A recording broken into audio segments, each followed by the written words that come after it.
The tyrant, the dog, and the piles of history.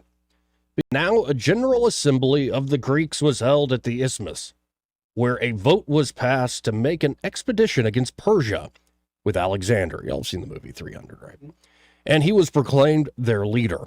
Thereupon many statesmen and philosophers came to him with their congratulations, and he expected that Diogenes of Sinope also, who was tarrying in Corinth, would do likewise. But since that philosopher took not the slightest notice of Alexander and continued to enjoy his leisure, Alexander went in person to see him, and he found him lying in the sun. I have seen something else under the sun. The race is not to the swift, or the battle to the strong, nor does food come to the wise, or wealth to the brilliant, or favor to the learned. But time and chance happen to them all. Reading the histories of great men, learned philosophers, and wise theologians, I'm struck by two things. First, it is hard to say if any of the ancient stories that survive today are actually true. Consider the two storied meetings of the tyrant and the dog. Did Diogenes the Cynic really meet Alexander the Great in Corinth several centuries before Christ? Did Diogenes really, upon being asked by Alexander if there was anything he needed, respond with a dismissive, "Yes, stand a little out of my sun"? What of their other meeting, the one where Alexander comes upon Diogenes looking intensely at a pile of human bones?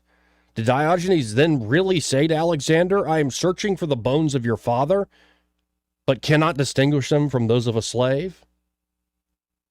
Are these accounts fact or fiction? I'm inclined to say they are clever fictions, apocryphal stories meant to tell us something true and enduring despite what the literal facts of history may be.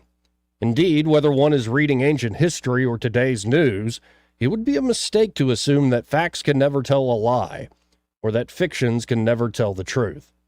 Whether or not Alexander the Great ever literally met with Diogenes the dog has no bearing on the narrative truth of their meetings, the moral of their stories.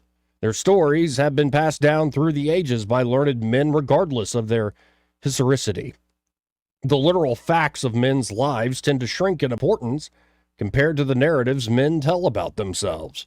Man cannot be reduced to mundane facts, else his life's meaning be flattened and warped into something inhuman. However, this brings me to the second thing that has struck me about reading history. That though man cannot be reduced to the literal facts, certain facts do have a way of bringing all men down to earth, no matter their station. History abounds with profound insights into great minds and grand conquest of great men. Yet what often sticks with me the most are banal facts that make me chuckle at such men and minds. The literal facts are often funny and humbling, especially when they pertain to things that make us all too human. For instance, consider the fact that St. Augustine of Hippo and Napoleon Bonaparte both had awful bouts with piles, otherwise known as hemorrhoids. I laugh every time I picture Napoleon overlooking the battlefield at Waterloo, wincing and distracted by intense pain in his posterior. Was it Wellington who really won, or the swelling saddle of Napoleon? I can see it now, St. Augustine, or Augustine, toiling over a theological treatise, only to have his attention pulled away by a piercing pinch in his bottom, reminding him of original sin and spurring his hope for the purification and redemption of the body. And they weren't the only men in history with the all-too-human ailment. Gandhi had piles so bad he underwent surgery for it in 1919. Apparently nonviolent resistance just wouldn't do. His historic contemporary, Winston Churchill, had hemorrhoids too. George Washington, Franklin Roosevelt, Jimmy Carter, presidential piles all. Even modern-day celebs, female sex symbols such as Elizabeth Taylor or Marilyn Monroe, suffered the humbling ailment. Hemorrhoids apparently do not care if one is swift or slow, strong or weak, wise or foolish, brilliant or dumb, learned or ignorant. And though no record exists, I can't help but wonder whether Alexander the Great ever suffered from piles, just as I can't help but imagine that this would be in character as something Diogenes might have pondered upon meeting Alexander in Corinth.